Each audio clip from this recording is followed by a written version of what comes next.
দিয়েছে। বাবু বলল ওকে বাড়ি থেকে দূর করে দে। কেউ ছুটে যায়নি গো, কেউ ছুটে যায়নি, কোনো ডাক্তার দেখতে চাইছে না। তাই ভাবলু আমি তো যাবো, সবাই রোগের ভয়ে পালিয়ে গেল, আমার মরতে ভয় নেই।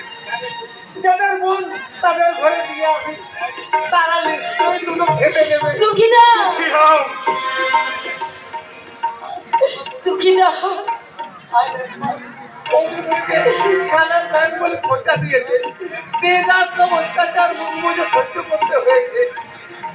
আমি তো চাকর, তার চোখে দেখো প্রীতিবাদ করতে পারিনি, মনের মুখ ভাড়া কান্না সহ্য করতে পারি।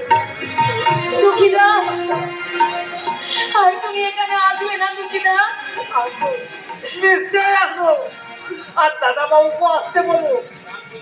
রামচন্দ্রের আদেশে সীতামাকে বনবাসে দিয়ে গেছিল ভাই লক্ষণ, আমিও তোমাকে বনবাসে দিয়ে যাচ্ছি। একজন না তুমি আমাকে ক্ষমা করো, একজন না তুমি আমাকে ক্ষমা করো। দাদা এইবার আমার কি হবে দাদা? এই কাল যদি এক সত্যি আমি কোথায় যাবো দাদা? আমি কার কাছে যাবো? কোনো কল্পনা নেই, এই দিদি থাকতে কোনো কিসের মানা?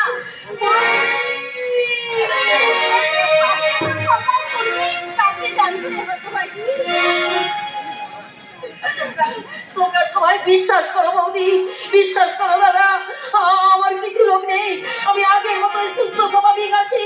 ওরা ওরা আমার কথা কেউ শুনলো না দাদা, ওদের আমি পায়ে ধরে কত মিনতি করছি, ওরা কেউ আমার কথায় কোনো বাদ বললো না। ভেঙে গেল আমার আশা, আমার স্বপ্ন। আমি যে পল্লবকে বিশ্বাস করেছিলাম, কত সাজ করে আমি তোদের বিয়ে দিয়েছিলাম, কিন্তু এমন কেন হলো ভগবান? ভগবান উত্তর দাও, কেন এমনি করে আমার মনের স্মৃতির সিঁদুর তুমি মিথ্যে করে দিলে? কেন আমার মন আজ সকলের ঘৃণার পাত্রী? কেন কেন কেন? না, এভাবে ভেঙে পড়লে হবে না, আমাকে শক্ত হতে হবে। কেমন করে হোক এই দুঃখের সাগর আমাকে পার হতেই হবে। মিথ্যাকে জয় করে চরম সত্যকে প্রতিষ্ঠা করতে হবে।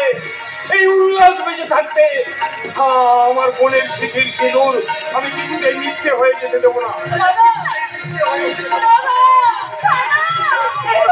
কি হবে বৌদি?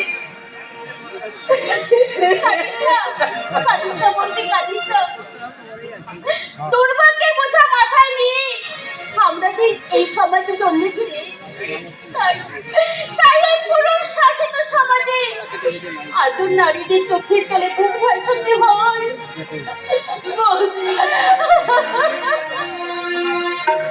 তাই সবাই তোকে দূরে সরিয়ে দিল। এই পরটি বৌদি হয়ে নয়, আমি তোকে বন্ধু হয়ে কাছে টেনে নিলাম।